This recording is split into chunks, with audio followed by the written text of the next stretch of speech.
Bonjour à toutes et à tous. Bienvenue dans cette nouvelle matinale thématique de la plateforme d'observation des solidarités de la Poste, de l'adresse des Pays de la Loire. Donc, il y aura pour thème aujourd'hui les seniors en situation de pauvreté, notamment les seniors de 61, 62 ans et plus, et l'emploi des seniors en Pays de la Loire. Donc, les seniors là de 55 à 64 ans. Donc, je me présente, donc, je suis Mickaël Bernier du bureau d'études Compas. Nous sommes en charge de l'animation de la plateforme d'observation des solidarités. Donc, depuis 2023, la Poste a décidé d'organiser des matinales thématiques pour tenir informés les acteurs de la région de problématiques particulières. Donc, vous pouvez retrouver l'ensemble de ces matinales thématiques sur le site de la Poste, donc postepaidsdelaloire.fr, si vous voulez les regarder de nouveau. Alors aujourd'hui, cette matinale thématique sera consacrée sera composée de trois présentations. Donc tout d'abord, une étude sur les seniors 62 ans et plus en situation de pauvreté, intitulée Les femmes seniors plus exposées à la pauvreté dans les Pays de la Loire, qui sera présentée par Madame Laura Gallet de l'INSEE. Ensuite, Madame Perrine Bauer nous présentera une étude sur l'emploi des seniors, donc 55-64 ans en Pays de la Loire, intitulée Les seniors moins présents sur le marché du travail. Et enfin, Madame Frédérique Gravoulet, qui est déléguée régionale à l'accompagnement des entreprises et des parcours professionnels de la DRETS, nous présentera les dispositifs et actions menés en Pays de la Loire en faveur du maintien et de l'accès à l'emploi des travailleurs de 51 ans et plus. Voilà, donc après chaque intervention, nous laisserons un temps d'échange de 10 à 15 minutes. Vous pourrez vous poser vos questions. Donc vous pouvez également poser les questions pendant les présentations tout au long des présentations du webinaire sur le chat en fait du webinaire. Nous reviendrons à la suite de chaque présentation sur ces différentes questions. Et donc, je vais laisser maintenant la parole à Madame Karine Vérité, donc, qui est directrice régionale déléguée de la DRETS des Pays de la Loire, en introduction de ce webinaire. Bonjour Madame Vérité. Bonjour, merci beaucoup. Effectivement, je suis arrivée il y a 6 mois à la DRETS en tant que directrice régionale déléguée. Je suis particulièrement les sujets liés à la plateforme d'observation sociale. Et c'est vrai que cette matinale, elle est très importante parce qu'elle va parler de sujets vraiment qui nous concernent toutes et tous, hein. Les seniors, c'est vraiment un enjeu de société fort et de politique publique aussi, on va le voir, qui sont importantes, hein, pour répondre à cet enjeu. Ça ne sera pas le sujet aujourd'hui, mais on sait bien que qui dit senior dit prise en charge de la dépendance, des problématiques de santé, des budgets aussi importants et des politiques à mettre en œuvre de ce côté-là. Et aujourd'hui, on va plutôt traiter en fait des seniors pauvres, comme vous l'avez dit, parce que, en tout cas, on commencera par ça, parce que les seniors, ils vivent de plus en plus tard, en fait, hein. Il y a cet enjeu-là. Ils travaillent de plus en plus tard aussi, hein, au gré des réformes. On voit, et ça sera l'objet de la deuxième étude, qui reste plus longtemps, en tout cas sur le marché du travail. Mais pour autant, on a un senior sur l'ensemble des seniors. Il y en a 1 sur 6 dans la région, 1 sur 5 en France, qui est pauvre. En tout cas, qui est en situation de pauvreté. Et sur ces personnes en situation de pauvreté, il y en a, vous verrez, la moitié des ménages, hein, qui sont des femmes seules. Donc on a vraiment un enjeu, nous aussi, à travailler sur le maintien et l'accès à l'emploi de publics seniors qui sont dans la tranche d'âge 54, 64 ans, 65 ans. Alors qu'on sait que c'est encore difficile pour ces publics-là de se maintenir ou d'accéder à l'emploi. Là, ça sera Madame Frédérique Gravoulet, hein, qui effectivement est à la DRETS et qui est déléguée à l'accompagnement aux reconversions professionnelles, qui vous présentera l'ensemble des actions, hein, qui vont être mises en œuvre et qui commencent à être mises en œuvre pour maintenir les seniors en emploi et travailler avec les entreprises pour avoir des actions vraiment spécifiques pour ce maintien dans l'emploi. Voilà, je vais pas être plus longue. L'essentiel, c'est qu'on puisse avoir des temps d'échange. Donc, vous puissiez en tout cas poser des questions après chaque intervention. Et je vais laisser Madame Gallet vous présenter donc les seniors en situation de pauvreté.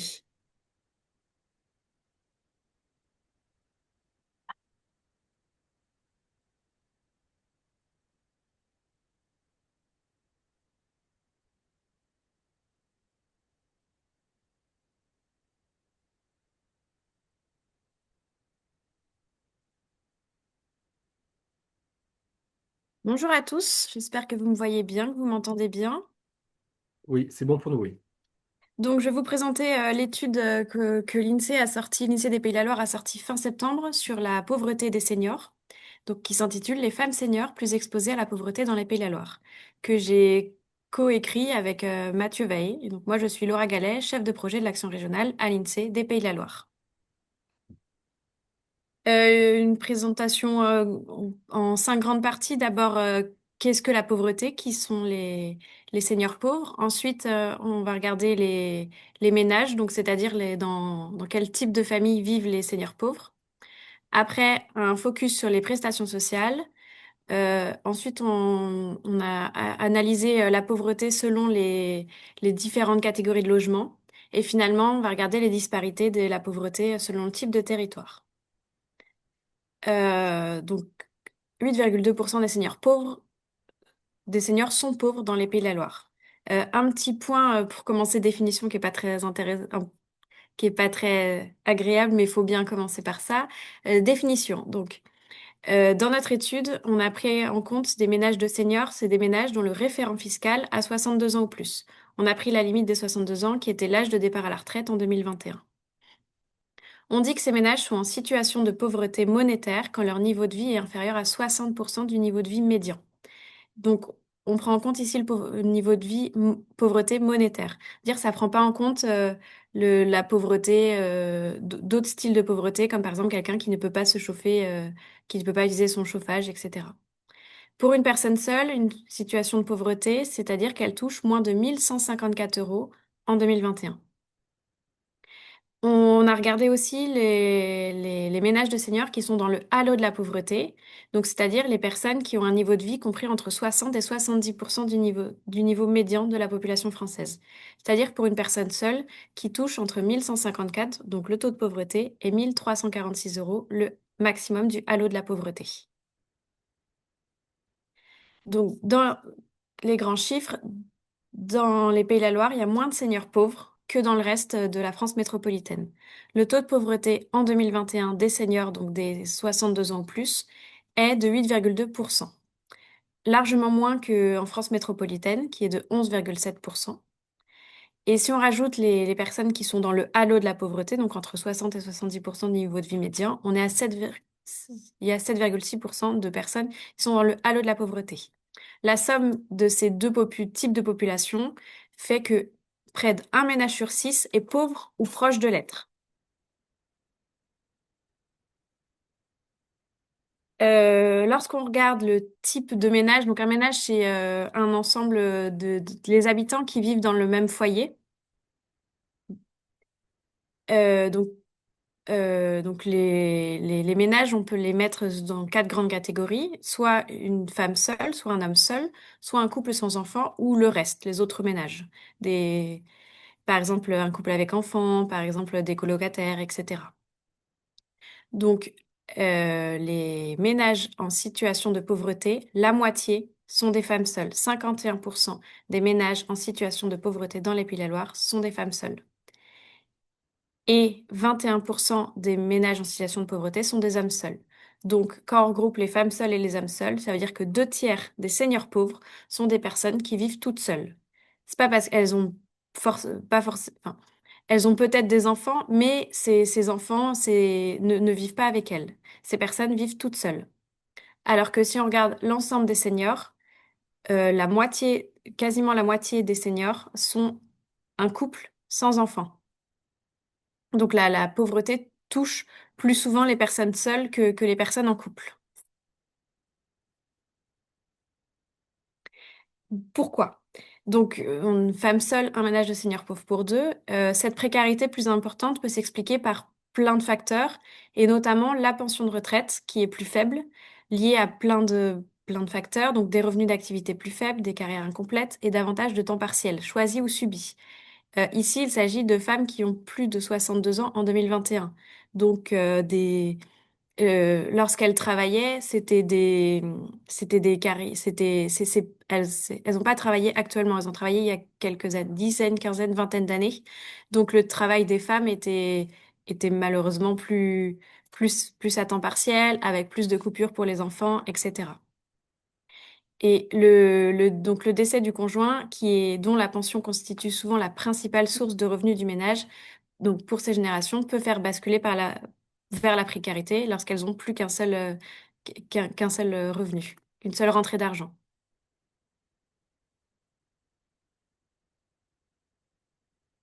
Donc, on a vu que c'était surtout des femmes seules qui étaient les plus pauvres. Et on a regardé aussi, on s'est intéressé aux prestations sociales. Et on a vu qu'un ménage de seniors pauvres sur deux perçoit des prestations sociales. Un petit point de définition, c'est quoi des prestations sociales? Ce sont des aides euh, qui, financières qui permettent de- d'améliorer les conditions de vie. Il existe trois grandes familles de prestations sociales, donc les minima sociaux, qui visent à assurer un revenu minimal aux personnes en situation de précarité. La plus connue, c'est le RSA, et pour les personnes âgées, c'est le minimum vieillesse. Ensuite, il y a également les aides au logement. Le but, c'est de réduire les dépenses associées au logement. La plus connue, c'est l'APL. Et après, il y a des prestations familiales qui sont destinées à apporter aux familles une aide pour compenser les dépenses liées à la subsistance et à l'éducation des enfants. Euh, les aides pour la garde, les, les allocations de rentrée, etc. Tout ça, c'est les prestations familiales.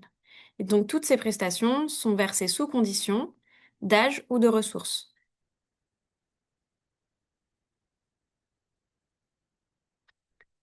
Donc, si on regarde les seniors pauvres, comment sont réparties ces prestations sociales? Donc, on voit les trois grandes catégories, minima sociaux, aide au logement, prestations familiales.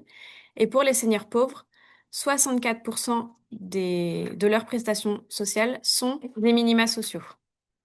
Et donc, toutes ces aides-là représentent 29% du revenu des seniors pauvres. Donc, représentent une grande partie du revenu des seniors pauvres. Le reste des revenus sont des revenus d'activité. Non, les revenus après l'activité, leur retraite. Donc, minima sociaux, c'est l'aide qui est la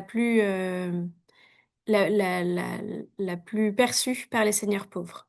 Et au sein de ces minima sociaux, il y a le minimum vieillesse. Donc, le minimum vieillesse représente 91% des minima sociaux versés aux seniors pauvres.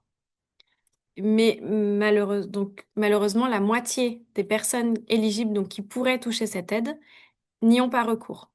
Pour plusieurs raisons. La principale, c'est le manque d'informations sur les aides.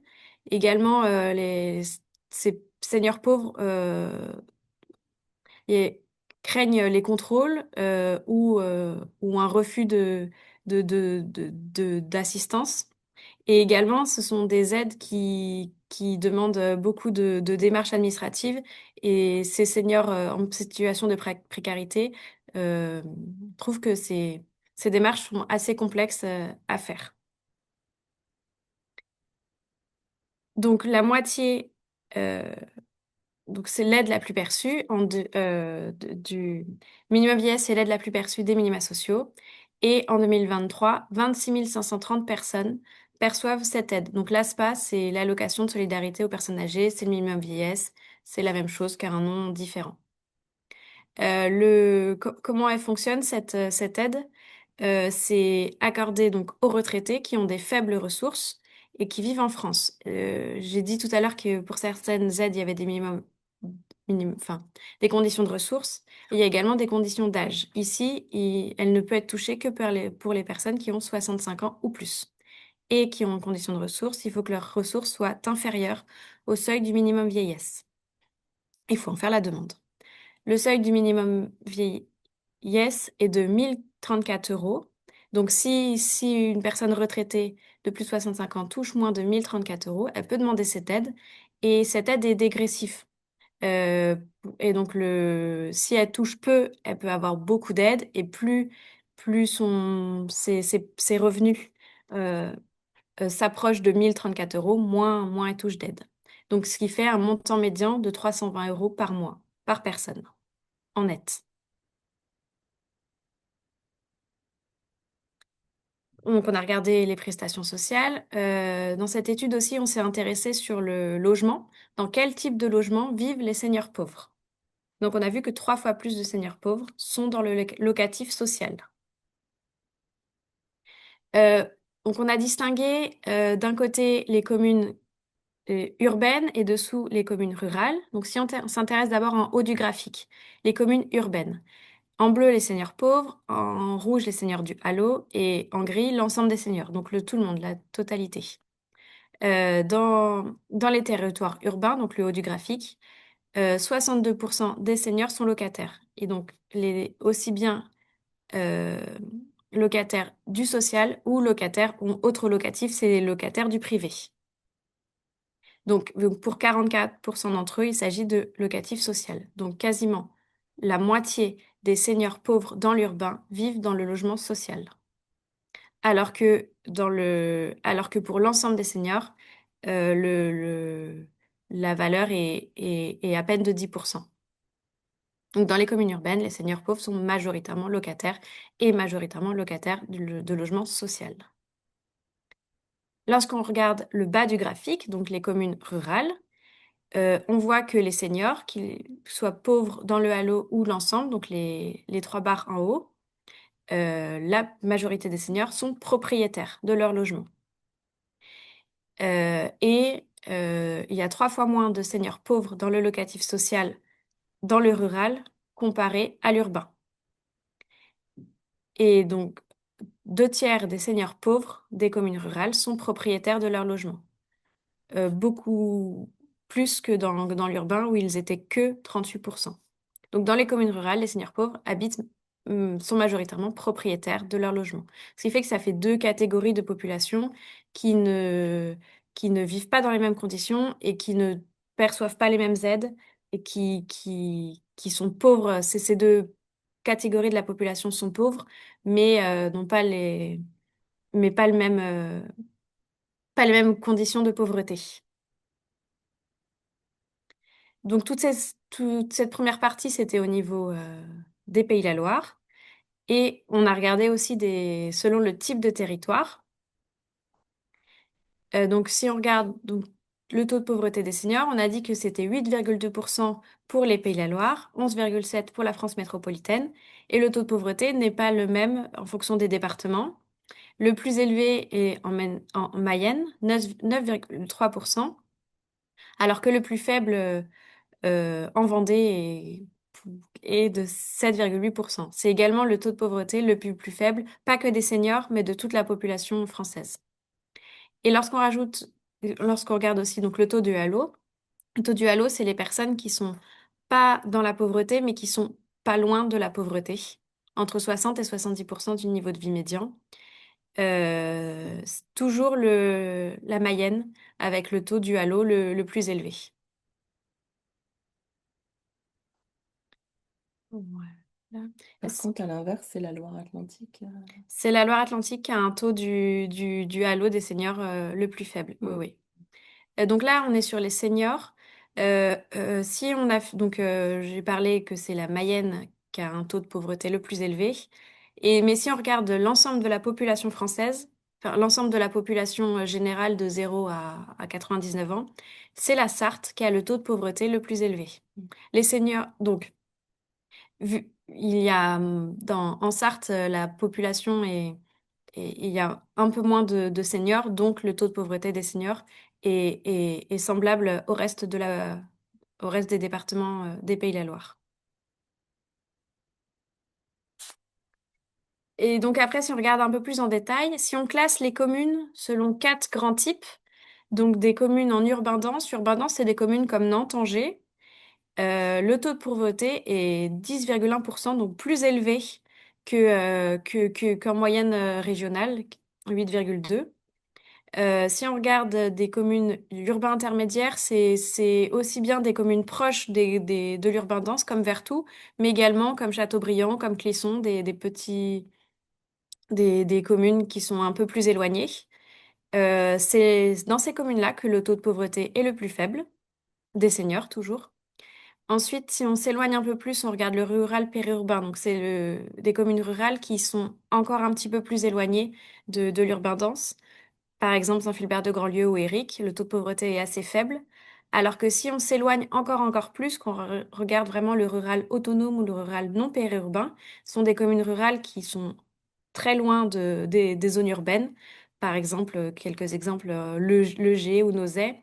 Là, le taux de pauvreté réaugmente et, euh, et quasiment à 10%. Euh, et donc, si on regarde donc les deux extrêmes, de l'urbain dense et du rural autonome, c'est pas le même type de population. Donc, dans l'urbain dense, ces seniors sont principalement dépendants des aides sociales. 70% perçoivent des prestations sociales. Alors que à peine, à- enfin, beaucoup moins dans le rural, beaucoup moins ce pourcentage est beaucoup plus faible. Et donc, ces prestations sociales représentent 36% du revenu de ceux qui en bénéficient. Donc, c'est une part assez importante. Et ce montant médian, donc, il est plus élevé, il est 250 euros, 60 euros de plus que pour l'ensemble des seniors pauvres ligériens.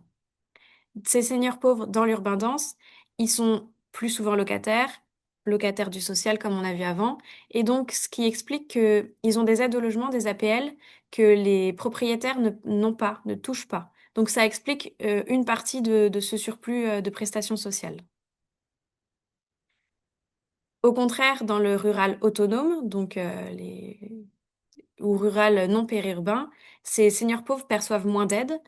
Ils sont que 36% à percevoir des aides et leur montant est de 30 euros de moins que l'ensemble des seniors pauvres et notamment lié au fait que donc l'aide au logement est moins élevée parce qu'il y a une part plus importante de propriétaires. Mais c'est pas pour autant que le fait d'être propriétaire protège de la pauvreté. Une personne peut être propriétaire de son logement, mais elle a toujours des frais qu'un locataire n'a enfin, elle a des frais en plus qu'un locataire n'a pas. Changer son ballon d'eau chaude, mettre à niveau l'électricité, l'eau, la plomberie, etc. Donc ça fait des frais supplémentaires qu'un locataire n'a pas. Donc, la propriété ne protège pas de la pauvreté. Voilà pour ma présentation des seniors pauvres en Pays-la-Loire. Merci beaucoup, Madame Gallet, de cette présentation de cette étude sur la pauvreté des seniors en Pays de la Loire.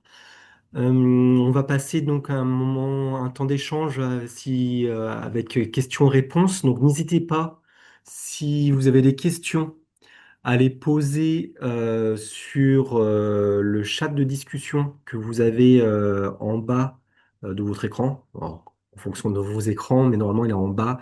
Vous pouvez poser vos questions. Il y a une première question de Monsieur Le Tourneux du Césaire par rapport à l'étude, notamment il voulait savoir sur l'urbain dense, si vous avez pu distinguer les personnes âgées vivant en QPV dans les quartiers prioritaires et le reste du territoire urbain dense. Non, malheureusement, on n'a pas pu, les données sont pas assez précises pour pouvoir distinguer les personnes qui habitent dans les QPV et ceux qui ne sont pas dans les QPV. On a juste regardé les communes en règle générale. D'accord. Est-ce qu'il y a d'autres questions?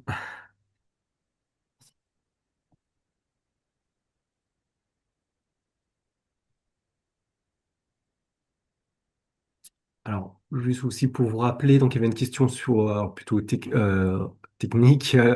Tous les supports de présentation seront disponibles sur le site de la plateforme d'observation des solidarités.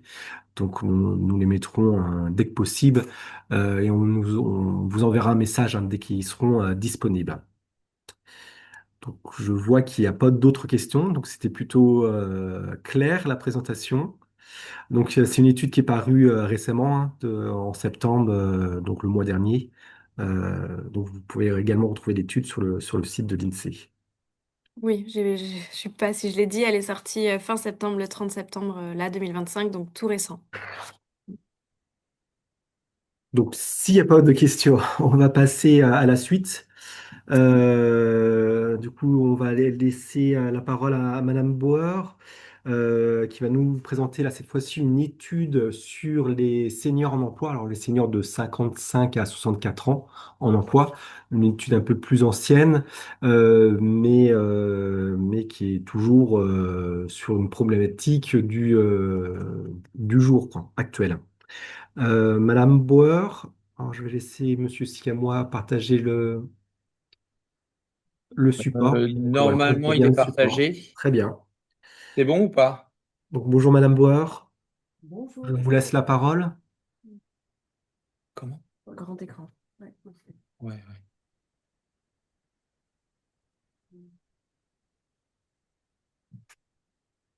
Au niveau du micro, est-ce que vous m'entendez bien?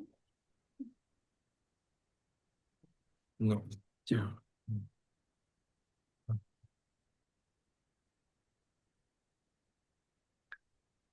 Merci, bonjour à tous. Oui, effectivement, je vais vous présenter une étude qui est un peu plus ancienne, puisqu'elle a été publiée en 2024. Et elle consistait à regarder, faire un état des lieux des 54-64 ans vis-à-vis du marché du travail. Et donc je préviens tout de suite, elle est sur des données de 2020, en 2025. Il y a quand même des éléments de contexte qui ont un petit peu changé, en particulier le recul de l'âge légal de départ à la retraite. Néanmoins, les grands messages sont toujours d'actualité. Et sur les aspects structurels, vous y trouvez des informations toujours valables.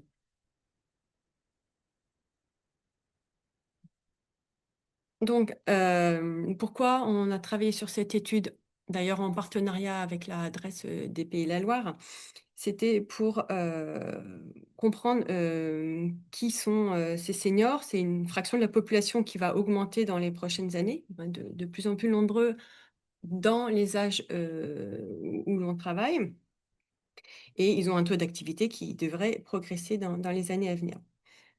Il y a des questions d'améliorer les parcours professionnels, de favoriser leur insertion dans le marché du travail et leur maintien en emploi, et ça jusqu'à l'âge de la retraite, quel qu'il soit. Et ça représente donc des enjeux spécifiques pour les acteurs publics, maintenant et dans les années à venir.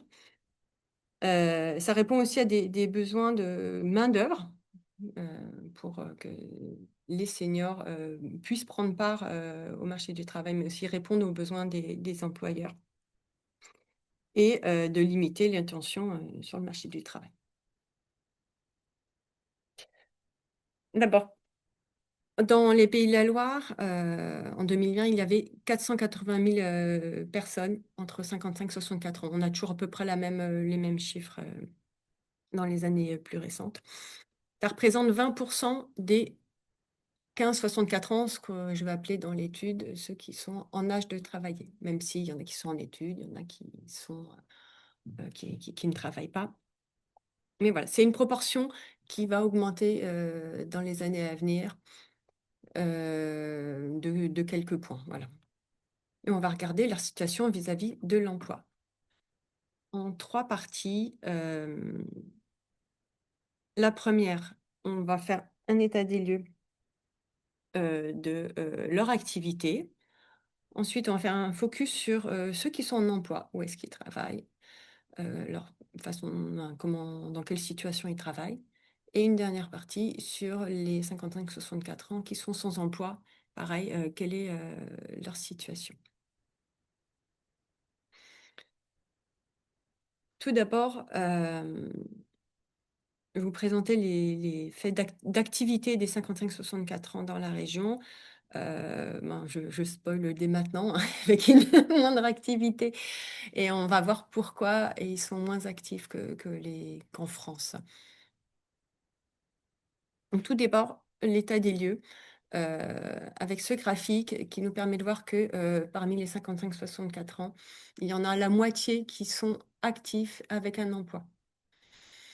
Il y en a 5% qui sont chômeurs. Donc, si on cumule les deux, ça fait 50% et 5%. Donc, les 55% qui sont considérés comme actifs, donc en emploi ou en recherche d'emploi. Il y a 36%, donc plus d'un tiers, qui sont retraités ou pré-retraités. Donc, ils sont sortis de cette recherche d'emploi ou de l'emploi.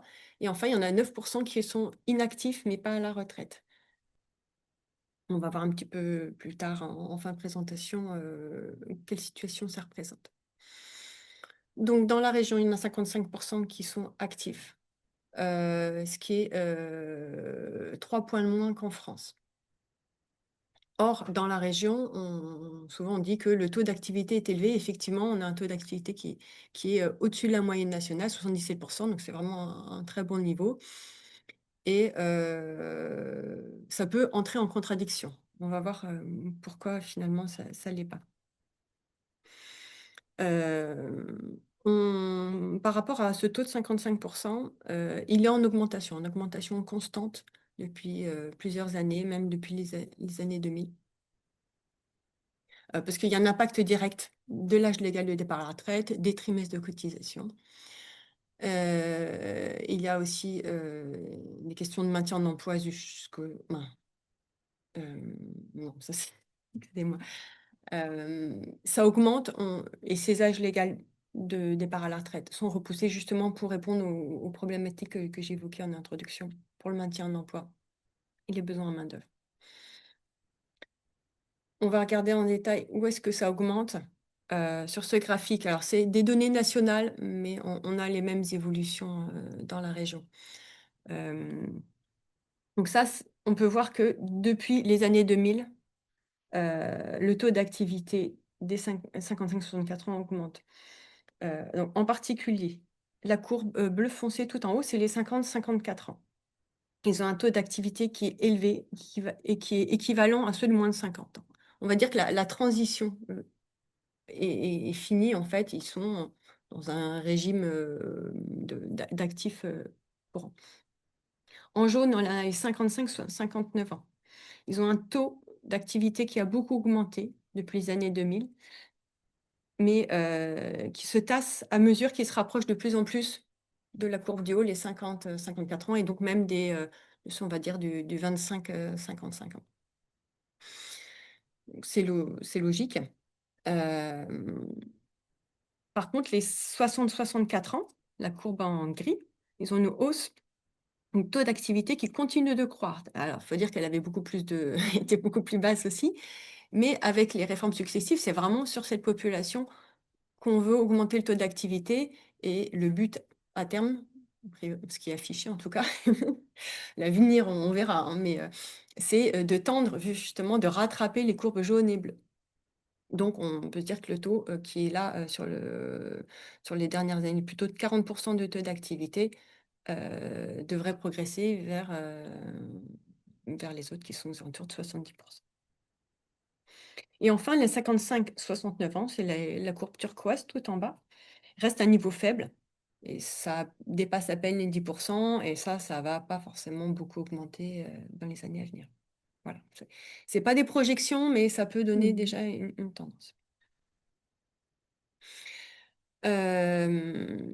Pourquoi il y a moins d'actifs dans la région entre 55 et 64 ans?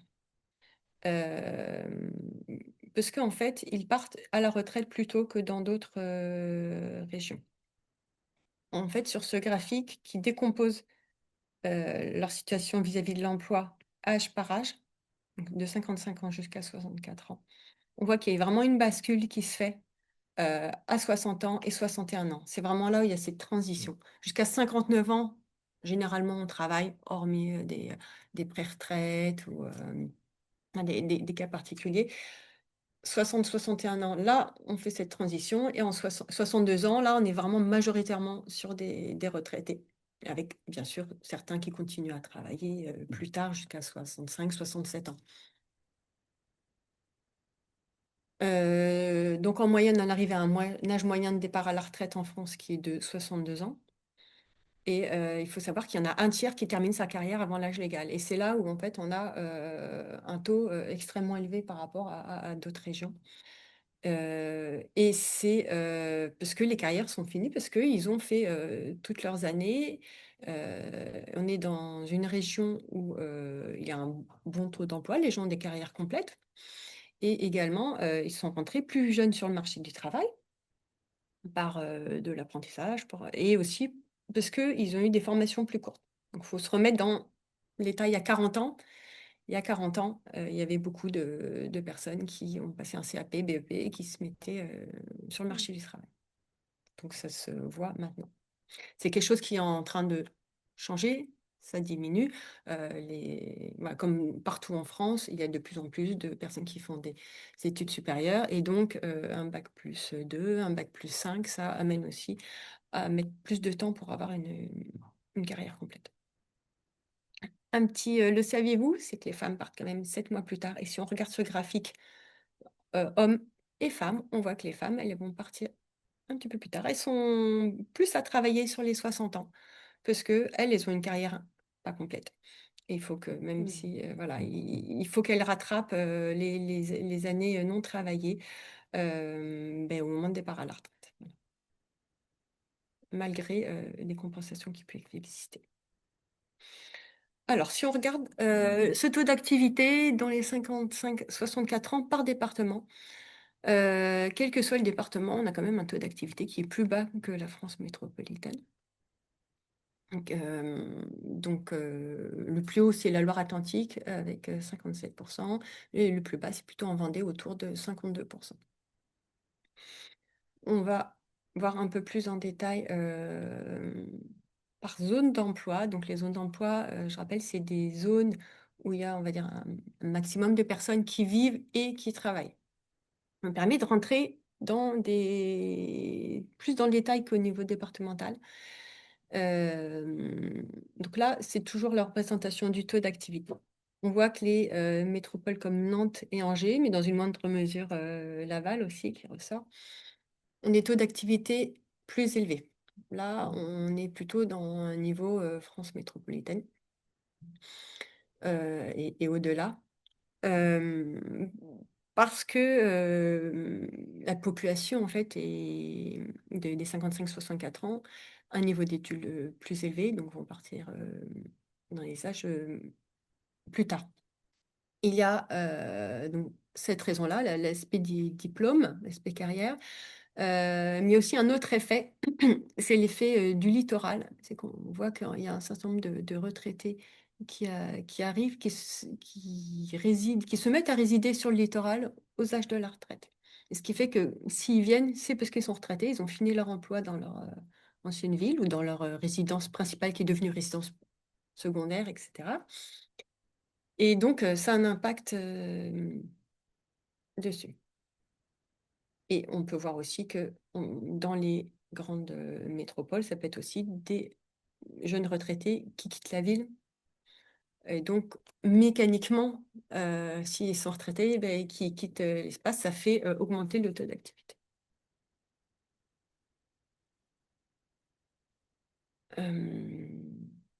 Donc, pour donner un exemple, sur l'agglomération des Sables d'Olonne, parmi les retraités âgés de moins de 64 ans, on en a 6% qui résidaient dans une autre région l'année précédente. On n'est qu'à 2% sur la région. Alors, ça explique pas tout, hein, mais ça, c'est plusieurs éléments qui se cumulent.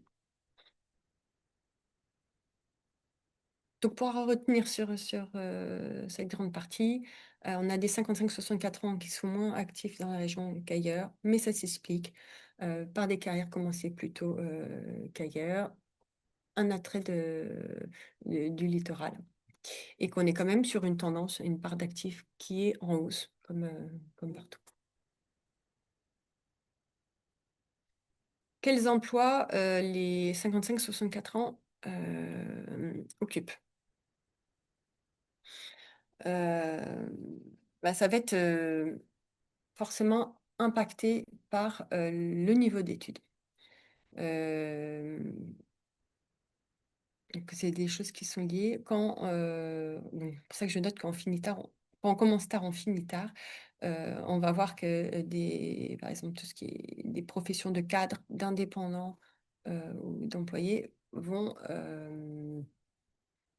travailler plus tard. Et donc, finalement, ils sont plus présents dans l'emploi que ceux qui vont être plutôt ouvriers ou professions intermédiaires et qui sont être donc moins présents parce ils prennent leur retraite un peu plus tôt.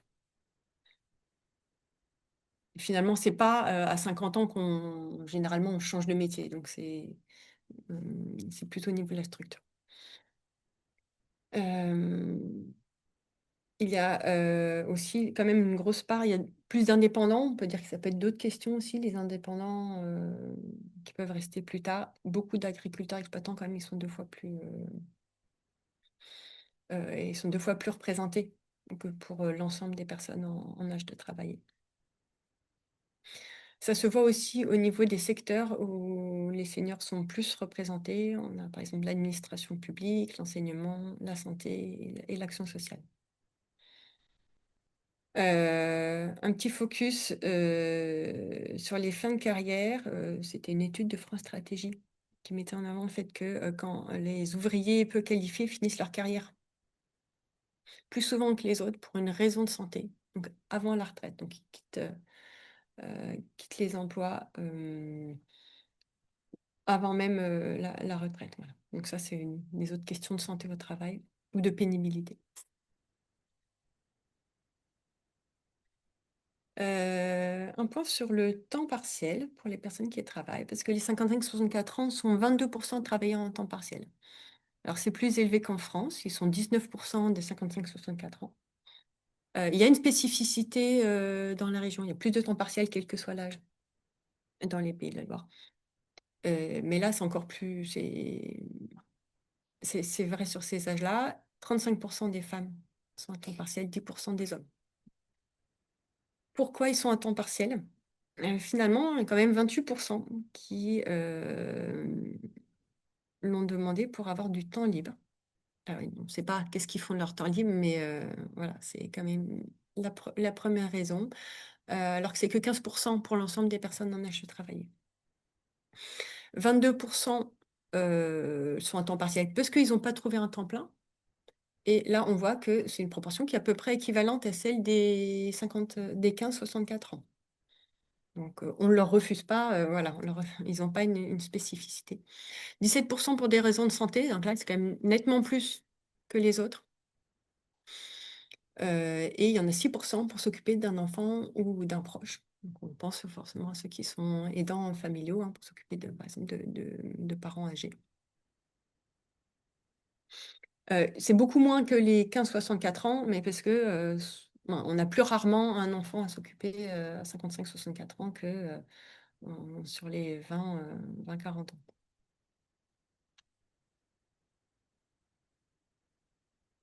Un petit focus sur le cumul emploi-retraite. Alors, pas forcément énormément d'éléments dans notre étude pour une question de source, mais il faut voir que c'est des âges où on peut prendre sa retraite, mais on peut continuer à travailler. Voilà. Après, on peut travailler en touchant une retraite et on peut être à la retraite et travailler un peu. Voilà, la frontière est un peu floue, mais dans le recensement de la population, on a 3% des 60 ans qui sont en emploi tout en touchant une retraite et ça monte à 20% pour les 63 ans. C'est plus souvent des hommes et c'est plus sur des métiers d'employés. Alors, j'ai mis une petite image à droite, c'est une infographie d'une étude nationale de l'INSEE. Ce que je trouve intéressant, c'est la deuxième bloc. Parmi les personnes qui continuent à travailler après la retraite, pourquoi elles le font? En fait, il y en a 36% qui le font car elles retirent de la satisfaction de continuer à travailler. C'est plutôt sur des métiers d'indépendants ou des cadres. Et il y en a à peu près la même proportion qui le font, eux, par nécessité financière. Et donc là, par exemple, c'est plus les mêmes catégories d'emplois, des employés, des ouvriers ou des professions intermédiaires. Et enfin, pour ceux qui travaillent, il y a forcément une question de santé, hein. À des âges, on est plus touché par des soucis de santé. Donc ça, c'est pas dans leur vie, c'est vraiment un point santé lié au travail. Les maladies professionnelles, mais il y en a pas mal plus qui sont déclarées, reconnues, on va dire, à ces âges-là. Mais c'est aussi une conséquence de toute la carrière qu'ils ont eue avant. Et on a par exemple 45% des troubles musculo-squelettiques qui sont reconnus pour des 50-59 ans.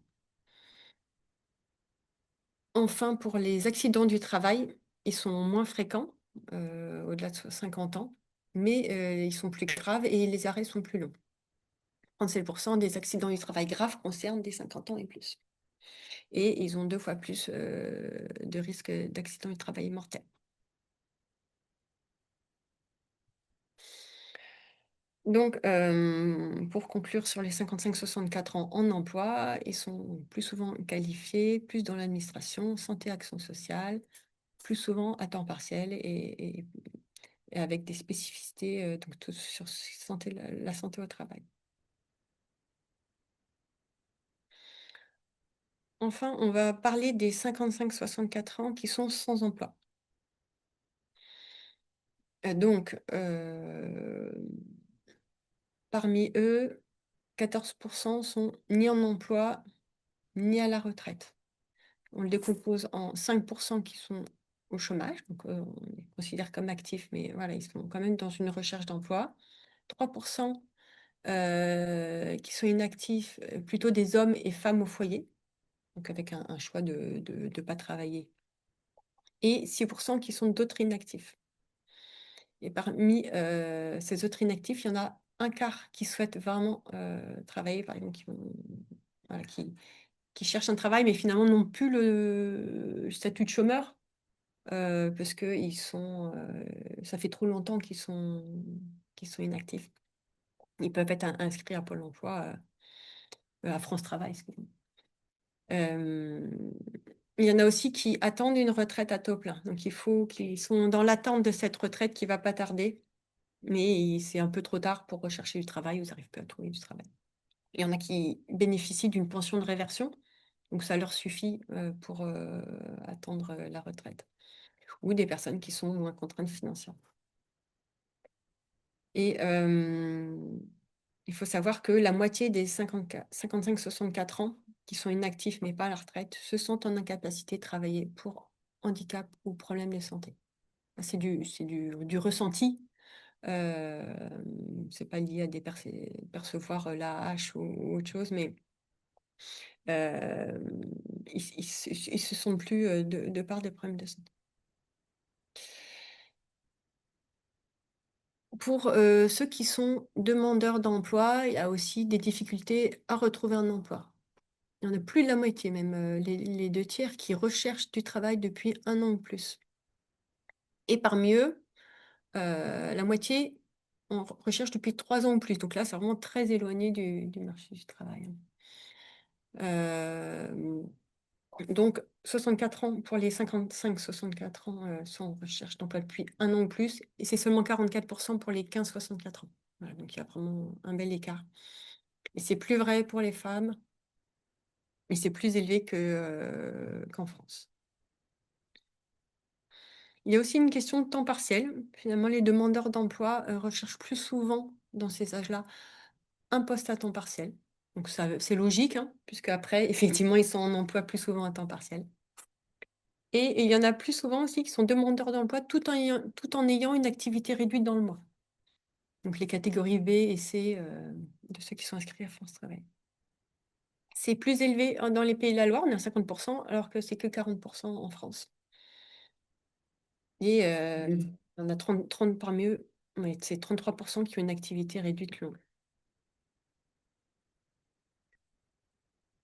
Un petit point sur les formations. Alors ça, c'est sur la source de l'enquête emploi en continu. on a regardé ceux qui ont suivi une formation non formelle à but professionnel. L'idée, c'est d'exclure un peu les formations initiales. C'est pas diplômant, mais c'est quand même des formations euh, pour essayer de continuer à se former jusqu'à la fin de sa carrière. Voilà, ils sont que 15% à avoir suivi une formation, contre 22% pour l'ensemble de ceux en âge de travailler. Cette formation est moins souvent certifiante. Donc, ils sont 34% des formations contre 41% pour les 15-64 ans. Qui est-ce qui en bénéficie? Mais finalement, c'est surtout ceux qui sont en emploi. Quand même nettement moins souvent ceux qui sont chômeurs et quasiment rien chez les inactifs. Il y a une grosse partie qui sont des retraités. Donc, il faut voir que c'est aussi l'environnement qui fait qu'on suit des formations. Quand on est en emploi, on a plus accès à la formation. On a aussi un besoin de s'adapter à son emploi actuel ou futur. Et ben, les chômeurs, ils ont accès à la formation souvent via France Travail. Il y a quand même 3 freins qui sont évoqués, donc ça c'est intéressant dans l'étude. Qu'est-ce qui peut Pourquoi ils ne suivent pas des formations? Et finalement, c'est surtout une motivation qui est en repli avec l'âge. Ils ont moins envie de se former. Il peut y avoir aussi un manque de soutien de l'employeur qui n'a pas forcément envie d'accepter la demande de formation. Et il y a aussi une méconnaissance de l'offre existante. Voilà. Ils n'ont pas forcément accès à connaître ce qui peut être utile pour eux. Donc, pour conclure, sur ceux qui n'ont pas d'emploi, il y a plus de difficultés à trouver un emploi, de se remettre dans un emploi à ces âges-là. Il y en a aussi qui sont en attente à la retraite, une sorte peut-être des découragements de fin de carrière, et puis des difficultés liées à la santé. Donc, ils vont voilà, poser des difficultés. J'en ai fini pour la présentation de l'étude. Vous pouvez lire, trouver plein d'autres informations dans notre étude. Donc, j'ai mis le lien dans le diaporama qui vous sera fourni, que vous verrez sur la plateforme de la Poste. J'ai mis quelques études aussi intéressantes, toujours sur le thème des seniors en emploi. Et en particulier une étude de l'ADARES qui est sortie récemment sur quels emplois sont exercés par les 55-64 ans qui rentrent vraiment plus dans le détail. Et je vous remercie pour votre attention. Et si vous avez des questions. Bon. Merci beaucoup, Madame Bauer. Comme donc tout à l'heure, nous allons prendre les questions. Donc, n'hésitez pas à poser vos questions dans le chat de discussion. J'en ai pas relevé pour le moment, donc tout paraît assez clair sur la présentation des données et de l'étude.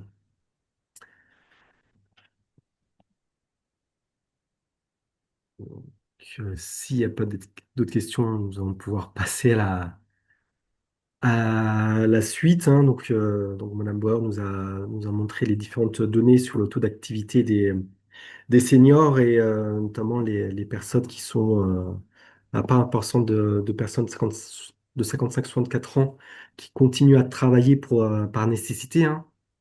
J'ai noté 38% des personnes qui le font par nécessité. Aussi la part importante des personnes qui sont en recherche d'emploi à cet âge-là, hein, 64% sont en recherche d'emploi depuis plus d'un an. Toutes les problématiques qui sont liées donc à cette recherche d'emploi, les difficultés qu'ont les personnes à retrouver l'emploi et toute la problématique autour de la santé de ces personnes. Donc ça nous permet de rebondir sur la troisième présentation de cette Michael, matinale. je veux bien juste poser une question Oui, sur oui, la présentation précédente. oui. Madame Bauer, c'était de savoir un petit peu si elle peut répondre, hein, c'est pas sûr. Quels sont les métiers exercés justement par les seniors, hein, c'est-à-dire l'enquête là, de la DARES hein, qui est parue récemment. Si on peut avoir un petit point là-dessus, ça m'intéresserait. Je sais pas si Yann est peut-être... si Alors, de mémoire sur cette enquête, il y a deux types d'emplois. Il y a les seniors qui restent dans leur entreprise, et puis il y a les seniors qui trouvent entre guillemets des petits boulots pour cumuler les trimestres qui leur manquent. Donc on est vraiment sur deux publics différents où il y en a qui sont vraiment sur du contraint, on va dire, et puis d'autres qui sont qui restent, qui poursuivent leur carrière avec, je pense que Frédéric Gravoulet va en parler, le fait également d'entreprises qui gardent les seniors également pour intégrer les jeunes qui arrivent dans l'entreprise, quoi. Donc qui servent un peu de mentor, etc. Expérimenté. Voilà, tout à fait. Ça fait le lien avec Frédéric, hein, du coup. Ouais, tout à fait. D'accord. Donc, on va laisser la main, la parole à Madame Gravoulet, que je représente, hein, qui est déléguée régionale à l'accompagnement des entreprises et des parcours professionnels de la DRETS. Donc, elle va nous présenter les dispositifs et actions menées en Pays de la Loire sur le maintien et l'accès à l'emploi des personnes et des travailleurs de 50 ans et plus. Bonjour, Madame Gravoulet. Vous nous entendez? Merci Michael, bonjour à toutes et tous. Bien écoutez, après les éclairages statistiques de Perrine Bauer de l'INSEE, moi je vous propose de faire un focus sur quelques dispositifs et quelques actions en faveur d'une part du maintien en emploi des salariés de 50 ans et plus et d'autre part de l'accès à l'emploi des travailleurs de 50 ans et plus, parce que là, effectivement, on va adresser deux publics, à la fois les salariés qui sont en poste, qui sont âgés de plus de 50 ans, mais il s'agit de voir comment on peut favoriser leur maintien en emploi. Et l'autre public adressé, c'est aussi le public des demandeurs d'emploi. Hein. Perrine donc a bien distingué dans sa présentation ces deux catégories de publics, d'une part les salariés et d'autre part les publics demandeurs d'emploi qui ont donc plus de difficultés à accéder à l'emploi. Donc au-delà de 50 ans. Donc Perrine avait plutôt pris la tranche 55-64 ans, mais dans les politiques, dans les politiques gouvernementales, nous on souhaite effectivement travailler sur ces publics-là dès l'âge de 50 ans, parce qu'effectivement on a bien mesuré qu'il y avait un décrochage dès cet âge pivot de 50 ans.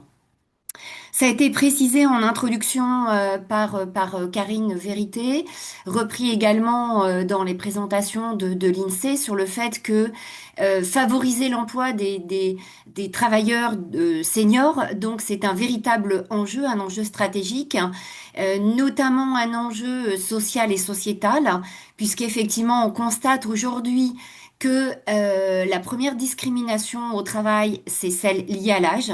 Donc il y a véritablement un enjeu social et sociétal. Et il y a également un enjeu démographique, ça a été souligné par Perrine Bauer, puisqu'effectivement, on doit nécessairement anticiper la baisse de la population active avec un départ massif en retraite des boomers, et on aura moins d'entrées sur le marché du travail des jeunes qui arrivent moins nombreux sur le marché du travail. Donc effectivement, on risque d'être confronté à un déficit de compétences si on n'augmente pas effectivement le taux d'emploi, le taux en emploi des seniors. Donc voilà pour ces quelques propos introductifs. Donc Yann, on peut passer à la diapo suivante, s'il te plaît. Donc avant de faire un focus sur les actions que nous avons pu engager en Pays de la Loire, vous donner quelques éléments de contexte national, et donc vous dire que ce webinaire tombe à point puisque cette semaine est précisément mercredi, donc ce mercredi 15 octobre, l'Assemblée nationale a approuvé définitivement des mesures visant à faciliter l'embauche des seniors. Donc vous voyez, ça tombe très très bien que l'on puisse échanger ensemble ce matin sur ce sujet de l'emploi des seniors, puisque donc le texte avait été voté à l'Assemblée, au Sénat, pardon, avant l'été, donc, mais il restait effectivement à être adopté par l'Assemblée nationale, ce qui a été fait ce mercredi 15 octobre, avec donc le texte approuvé par 143 voix. Contre 25 voix contre. Donc une majorité large en faveur de ce texte de loi qui a repris très fidèlement les deux ANI, donc les deux accords nationaux interprofessionnels, définis conjointement avec les partenaires sociaux, donc à la fois les organisations patronales et la majorité des organisations syndicales. Donc les deux ANI, accords nationaux interprofessionnels, à la fois donc l'un des ANI en faveur de l'emploi des salariés expérimentés, donc des seniors, et l'autre accord national interprofessionnel en faveur d'une évolution du dialogue social. Hein, donc ce texte de loi donc a été voté et donc sera prochainement déployé, mis en œuvre. Alors sans aller dans le détail de toutes les mesures, mais peut-être vous faire un focus sur quelques mesures phares quand même. Alors d'une part, une des premières dispositions, c'est donc le texte renforce les obligations de négociation de branches et d'entreprises sur le sujet du maintien en emploi des salariés seniors. Hein, donc là, il est attendu effectivement des plans d'action concrets sur ces salariés, à la fois au niveau des branches professionnelles, mais également au niveau des entreprises. Autre disposition que va proposer ce texte de loi, donc c'est une articulation renforcée entre la visite médicale de mi-carrière et l'entretien professionnel. Hein, on a fait référence juste avant au volet santé. Et on verra qu'effectivement sur les sujets de prévention d'usure professionnelle, prévention de désinsertion professionnelle, il y a des vrais enjeux à traiter au niveau des entreprises. Bon, pour favoriser effectivement des dispositifs d'aménagement de postes de travail ou d'évolution professionnelle. Alors, une mesure clé également donc introduite par la loi, c'est le CDI senior, ou plus exactement le contrat de valorisation de l'expérience, donc le CVE. Donc contrat de valorisation de l'expérience, donc qui est un CDI dédié aux demandeurs d'emploi de 60 ans et plus. Et enfin, le texte de loi transpose un accord aussi trouvé entre la majorité des syndicats et donc l'ensemble des organisations patronales et ces accords qui ont été négociés au niveau des partenaires sociaux donc facilitent d'une part la mobilisation renforcée des dispositifs d'accompagnement. Exemple, le CEP, donc le Conseil en évolution professionnelle, le bilan de compétences, la VAE, donc la validation des acquis de l'expérience, bon, pour permettre aussi d'envisager donc une évolution professionnelle, donc au sein d'un parcours sécurisé. Donc ça, c'est un premier volet et un deuxième volet. Dans ce qui a été donc négocié au niveau des partenaires sociaux et ce que va reprendre la loi, donc c'est donc des dispositifs relatifs aux transitions professionnelles en sécurisant les parcours professionnels. Et donc un nouveau dispositif va apparaître. C'est le dispositif de période de reconversion professionnelle, donc qui va se substituer, en fait, qui va remplacer le dispositif Transco, transition collective, hein, que certains d'entre vous connaissent peut-être, et le dispositif ProA, donc les deux dispositifs fusionnent pour donner naissance à la période de reconversion professionnelle, donc qui va permettre de faciliter les mobilités des salariés, à la fois des mobilités externes, mais également, bien sûr, des mobilités internes, donc au sein de l'entreprise, pour les publics au-delà de 50 ans. Donc voilà quelques éléments clés du contexte national. Donc et à retenir cette date importante avec donc le vote du texte de loi par l'Assemblée nationale après le vote du Sénat. Donc vote à l'Assemblée nationale ce mercredi 15 septembre, 15 octobre pardon, après le vote au Sénat donc avant l'été. Voici pour quelques éléments du contexte national. Sur la diapo suivante, donc je reste toujours au niveau national pour vous partager, alors non pas l'ensemble des outils, mais au moins faire un focus à la fois sur le site web qui a été lancé par le ministère du Travail et de l'Emploi dès le mois d'avril, un site web dédié aux travailleurs expérimentés. Donc là, vous avez le lien. Et sur ce site, on y retrouve un certain nombre d'études, donc des études de l'INSEE, des études de la DARES. On y retrouve également le recensement des acteurs qui agissent en faveur de l'emploi des 50 ans et plus, à la fois au niveau national, mais au niveau local. Je pense bien sûr au réseau pour l'emploi. Je pense bien sûr au réseau Avenir Actif, qui déploie le conseil en évolution professionnelle dont j'ai parlé. Je pense aussi à l'association Transition Pro, qui exerce au niveau national, mais bien sûr en région, dans chacune des régions. Donc l'association Transition Pro qui permet d'accompagner les salariés dans leurs projets d'évolution ou de reconversion professionnelle. Enfin voilà, je ne vais pas vous citer l'ensemble des acteurs, mais sachez que sur le site du ministère du Travail et de l'Emploi dédié aux travailleurs expérimentés, on retrouve l'ensemble des acteurs qui œuvrent au national et en région pour ces publics salariés de 50 ans et plus et ces publics demandeurs d'emploi de 50 ans et plus. Des fiches pratiques également, avec un certain nombre d'outils dont je vous ai parlé. Et bien sûr, toute l'actu nationale avec les différents communiqués, communiqués de presse et dossiers de presse. J'ai fait référence aussi aux ANI, aux accords nationaux interprofessionnels en vous précisant que la loi s'était largement appuyée sur ces deux ANI, à la fois celui en faveur de l'emploi des 50 ans et plus, et également l'ANI en faveur d'un dialogue social renforcé.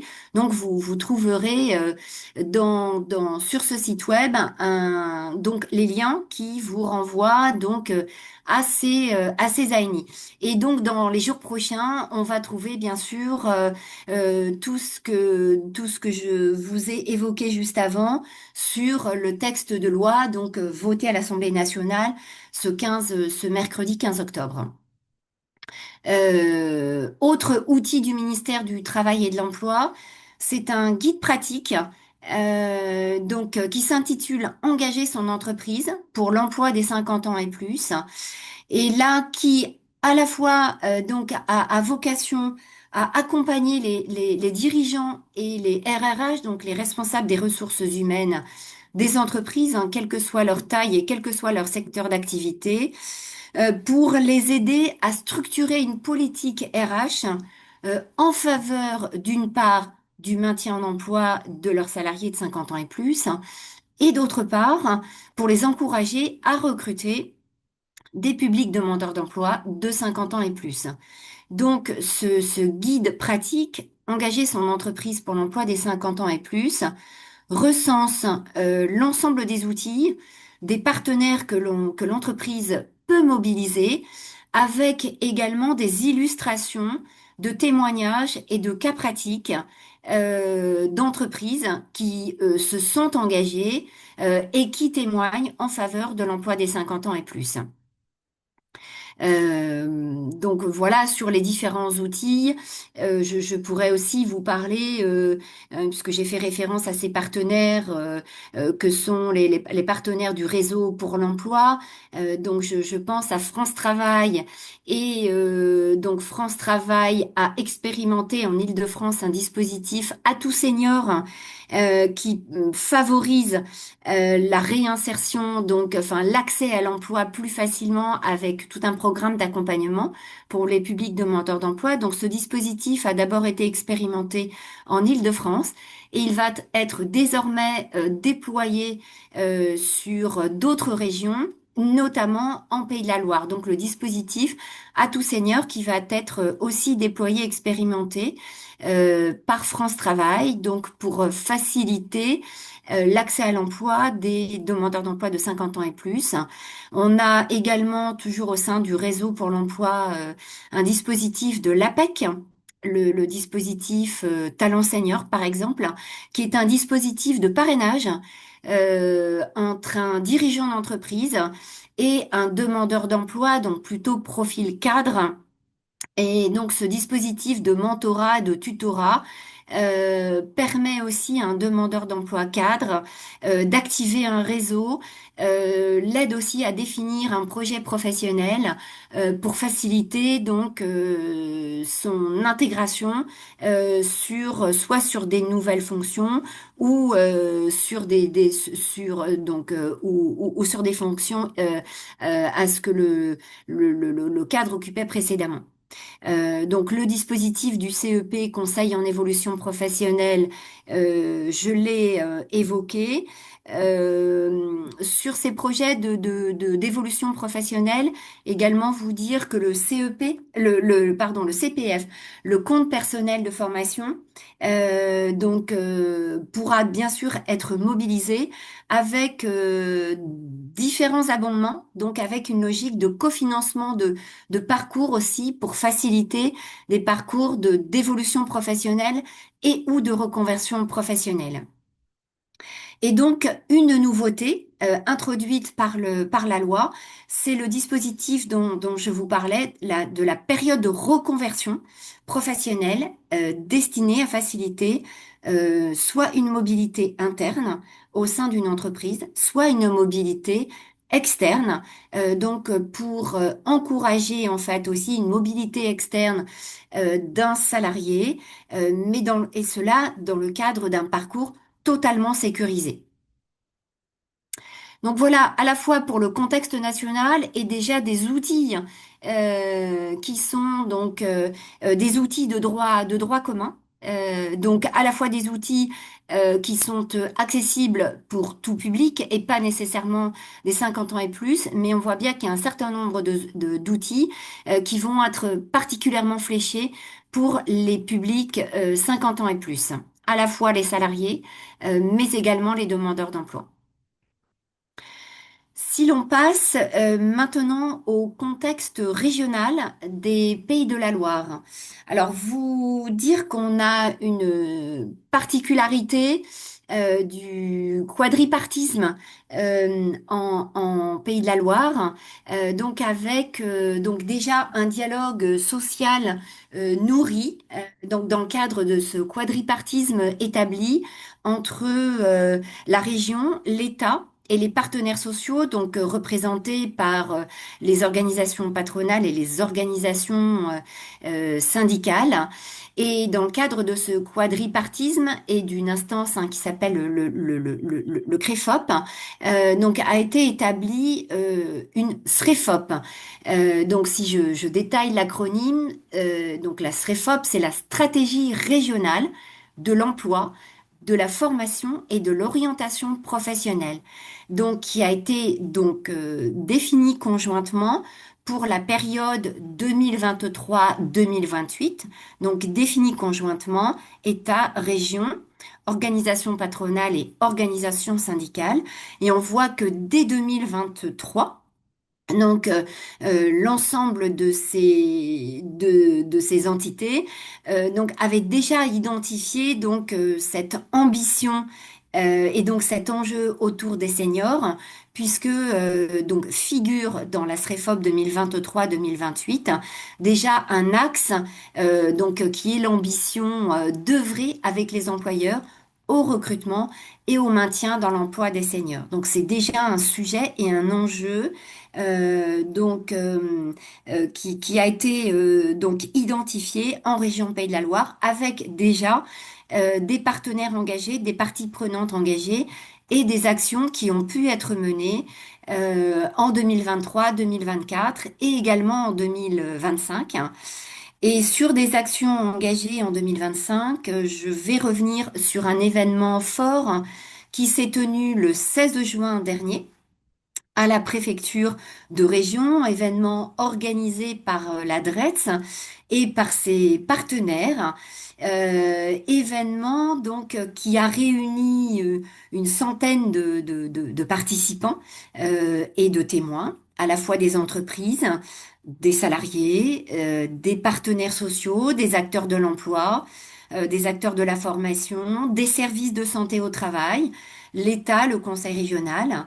Et donc cet événement a donné lieu donc à des partages de bonnes pratiques pour faire progresser collectivement les conditions d'emploi des salariés expérimentés. Donc lors de cet événement, donc nous avons organisé 3 tables rondes. Une table ronde dédiée au maintien dans l'emploi, donc plutôt avec un axe ciblé salarié. Donc avec des témoignages, par exemple, d'entreprises de l'agroalimentaire, où on sait que le sujet de la pénibilité, de l'usure professionnelle est un sujet majeur. Donc on a eu un témoignage d'entreprises de l'agroalimentaire, un témoignage aussi de l'ARACT, hein, qui peut accompagner les entreprises de ce secteur-là, de l'agroalimentaire, sur ces enjeux. Également un témoignage d'un dirigeant d'industrie qui a abordé aussi cette question de comment je favorise le maintien en emploi de mes salariés seniors. Et ce même dirigeant nous a aussi partagé son témoignage sur son engagement en faveur du recrutement des publics demandeurs d'emploi de 60 ans, de 50 ans et plus. Donc sur les recrutements qu'il a pu faire, hein, c'est une petite entreprise d'une trentaine de salariés. Il a au sein de son entreprise, il a recruté 3 salariés, 3 demandeurs d'emploi seniors en fait. Donc on a eu aussi des témoignages donc de croisés. France Travail et candidats demandeurs d'emploi, des témoignages croisés APEC et demandeurs d'emploi cadres, hein, sur les dispositifs dont on a parlé, dont je vous ai parlé précédemment, Atout Senior ou Talent Senior, hein, sur le mentorat, le tutorat. Et des témoignages donc très inspirants, qui ont montré effectivement des réussites donc d'intégration de publics demandeurs d'emploi au sein d'entreprises. Donc publics demandeurs d'emploi de 50 ans et plus et de salariés de 50 ans et plus qui ont pu rester au sein des entreprises, hein, typiquement dans l'agroalimentaire. La RRH, la responsable des ressources humaines, nous a expliqué effectivement tout le travail de réflexion engagé avec les services de santé au travail, donc avec l'ARACT, sur la réflexion engagée autour de l'amélioration des conditions de travail, sur également des actions de formation mobilisées pour permettre des évolutions professionnelles et des évolutions de poste pour éviter des risques donc d'accident du travail et des risques d'usure professionnelle, hein. Perrine Bauer de l'INSEE a bien précisé que ces publics étaient plus exposés aux maladies professionnelles et aux risques d'accident. Donc voilà. Et enfin, sur la 3e table ronde organisée à l'occasion de cet événement régional, donc une table ronde institutionnelle avec représentants de l'État, donc le préfet, le DRETS, représentant de la région, donc l'élu, Jean-Luc Catanzaro, vice-président de la région en charge de l'emploi et de la formation professionnelle, et les partenaires sociaux, donc représentants du CREFOP, MEDEF et CFDT, sur les enjeux dont on a largement parlé ce matin et les perspectives. Et sur les perspectives, donc vous dire que monsieur le préfet a pris la parole. Donc effectivement, en demandant à tous les participants présents à l'occasion de cet événement du 16 juin, à demander un passage à l'action, donc avec un plan d'action demandé au plus près des territoires et des actifs et des entreprises. Donc un plan d'action qui donc va définir les grandes orientations et les actions à mener en faveur de l'emploi des 50 ans et plus. Vous précisez également que à l'occasion de cet événement régional, en parallèle, et ça traduit aussi la volonté de passage à l'action qu'on a voulu déployer, l'organisation d'un job dating, organisé par France Travail, qui a réussi à mobiliser 10 entreprises engagées et 120 demandeurs d'emploi qui ont été conviés et qui sont venus à la rencontre des 10 entreprises qui avaient donc bien sûr des propositions d'emploi et qui souhaitaient donc cibler les recrutements en faveur de publics demandeurs d'emploi de 50 ans et plus. Donc vous retrouverez tout le détail de cet événement, du job dating et puis des 9 vidéos que l'on a réalisées également à l'occasion de cette journée du 16 juin. Et pour venir sur ce passage à l'action demandé par le préfet, Yann, si tu veux bien passer. Voilà, merci. Donc, passer à la diapo suivante sur la co-construction d'une feuille de route territoriale. Hein, quand je vous disais que le préfet donc nous avait demandé, nous avait invité en tous les cas un passage à l'action. Là, nous sommes dans une phase de co-construction d'une feuille de route territoriale. L'objectif, c'est de favoriser l'emploi des 50 ans et plus. Donc, quand on parle de favoriser l'emploi, on est toujours sur les deux axes, donc avec nos deux cibles, à la fois favoriser le maintien dans l'emploi des salariés 50 ans et plus, mais également faciliter, favoriser l'accès à l'emploi des publics demandeurs d'emploi de 50 ans et plus. Et donc, en Pays de la Loire, on a souhaité que cette feuille de route soit co-construite. Hein. Et donc, on est véritablement dans une démarche de concertation, de co-construction avec l'ensemble des parties prenantes. Mercredi dernier s'est tenu le bureau du CREFOP, hein, le Comité régional pour l'emploi, la formation et l'orientation professionnelle. La démarche de co-construction de la feuille de route a été présentée et donc pour co-construire cette feuille de route, on a imaginé lancer un questionnaire à l'ensemble des parties prenantes. Questionnaire structuré autour de quatre axes.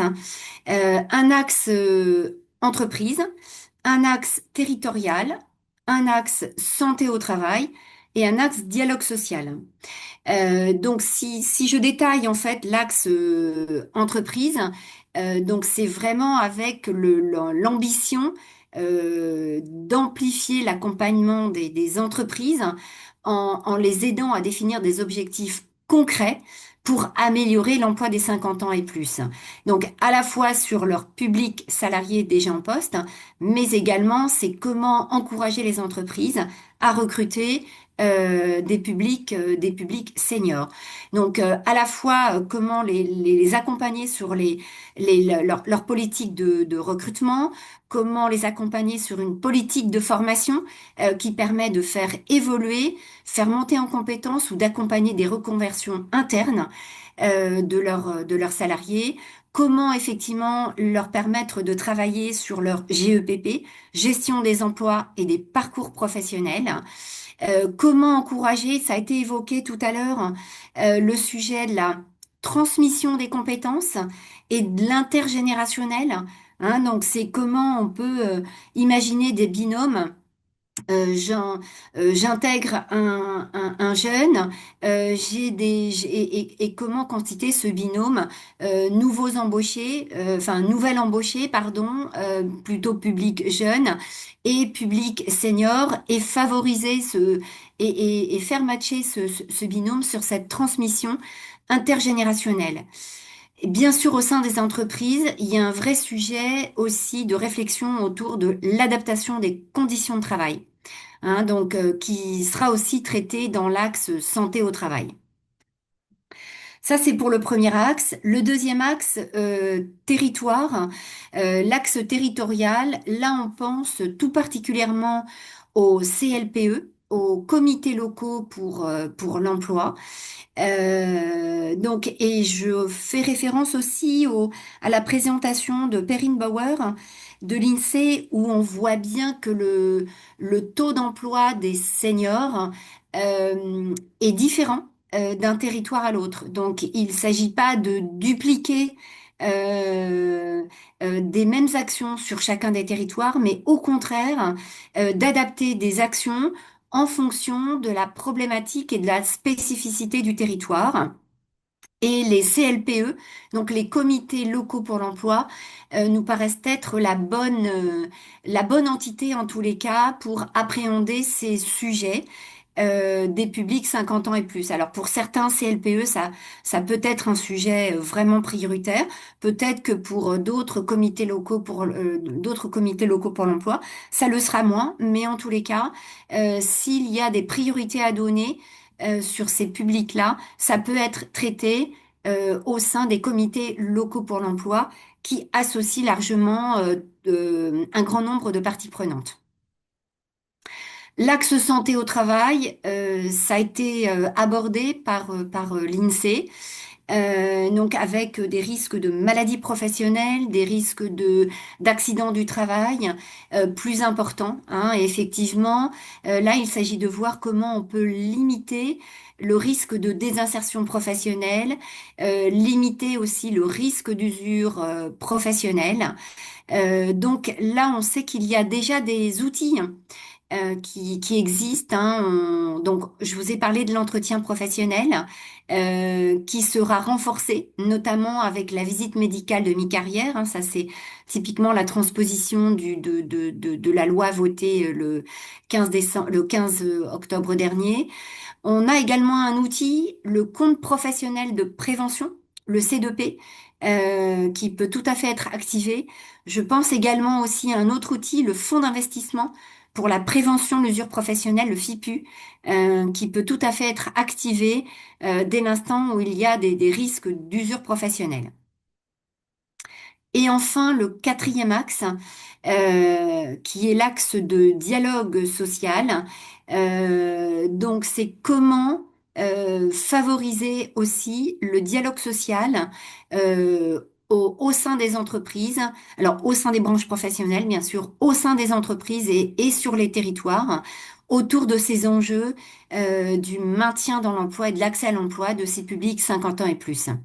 Voilà, donc on voit bien, il y a des sujets à traiter au sein des entreprises par l'entreprise elle-même, au sein des territoires, et là on pense que la maille du comité local pour l'emploi peut être effectivement la bonne maille, des enjeux de santé au travail et aussi bien sûr des enjeux de dialogue social. Hein, c'est pour ça que le questionnaire qui va être adressé, qui a déjà été adressé à un grand nombre de parties prenantes, euh, mercredi après le bureau du CREFOP, nous permettra de recueillir des propositions d'action et l'on compilera l'ensemble de ces propositions avant la fin de l'année pour en faire une feuille de route consolidée avant la fin de l'année 2025 qui nous donnera des perspectives d'action pour l'année 2026. Donc voilà, et je reste bien sûr à votre disposition pour toutes vos questions, à la fois sur ce que je vous ai présenté au niveau national et puis bien sûr au niveau régional. Merci beaucoup de cette présentation, Madame Gravoulet, de l'ensemble de ces dispositifs et l'ensemble des événements passés à venir de cette feuille de route sur ce sujet, sur le maintien à l'emploi et l'accès à l'emploi des travailleurs de 50 ans et plus. Donc, n'hésitez pas à poser vos questions dans le chat de discussion sur la plateforme Zoom. Donc, je prends une question de Madame Clément, Valérie Clément. Donc, il y a certainement des liens à faire avec le PRITH, donc le plan régional d'insertion des travailleurs en situation de handicap. Comment sont-ils pensés dans cette feuille de route territoriale? Donc, c'est Madame Clément qui est en chargée de mission coordination et politique transversale de la dette de la Vendée qui pose cette question. Est-ce- Alors, en fait, la feuille de route, on souhaite vraiment une démarche de concertation. Donc, c'est pour ça qu'effectivement, toutes les parties prenantes vont être associées à la démarche, à la fois au niveau régional et au niveau départemental, de façon à ce qu'on fasse une feuille de route régionale, mais qui intègre toutes les spécificités territoriales. Hein, donc, bien sûr, euh, que les PRITH seront associés donc dans cette feuille de route, comme effectivement, du coup, je fais aussi le lien avec l'articulation à trouver avec le plan régional de santé au travail. Hein, donc pour ça, moi, je travaille avec donc le pôle T, le pôle travail de la DRETS, donc là, peut-être que mon collègue Alain Olivier est connecté. Et bien sûr, l'ensemble des acteurs qui sont associés à l'élaboration du PRST vont être mobilisés. Donc, plan régional de santé au travail, l'ensemble de ces acteurs vont être associés à l'élaboration de cette feuille de route en faveur de l'emploi des 50 ans et plus. Merci pour ces éléments. Est-ce qu'il y a d'autres interrogations, d'autres questions? N'hésitez pas. Alors, s'il n'y a pas d'autres questions, je vais, cette matinale, je vais redonner la parole à Madame Vérité, qui voulait apporter des éléments de conclusion. Merci beaucoup. Merci beaucoup aussi à nos trois intervenantes, hein. On voit bien que c'était très complémentaire, en tout cas, toutes ces présentations et qu'on a du lien à faire. Frédéric Gravoulet l'a dit, hein, sur le PRITH, donc toute la thématique plutôt travailleurs handicapés, hein. C'est vrai que on a de l'articulation même nous au sein, hein, de nos structures, hein, pour s'articuler avec le pôle T, donc le pôle travail sur le programme régional de santé au travail. Et puis bah, sur toutes les thématiques pauvreté, hein. C'est pour ça qu'on faisait aussi cette matinale en lien avec les seniors pauvres, parce qu'on voit bien que l'enjeu, c'est de favoriser le maintien et l'accès à l'emploi de ces seniors pour plusieurs raisons, hein, parce que ça répond aux tensions de recrutement des entreprises, hein.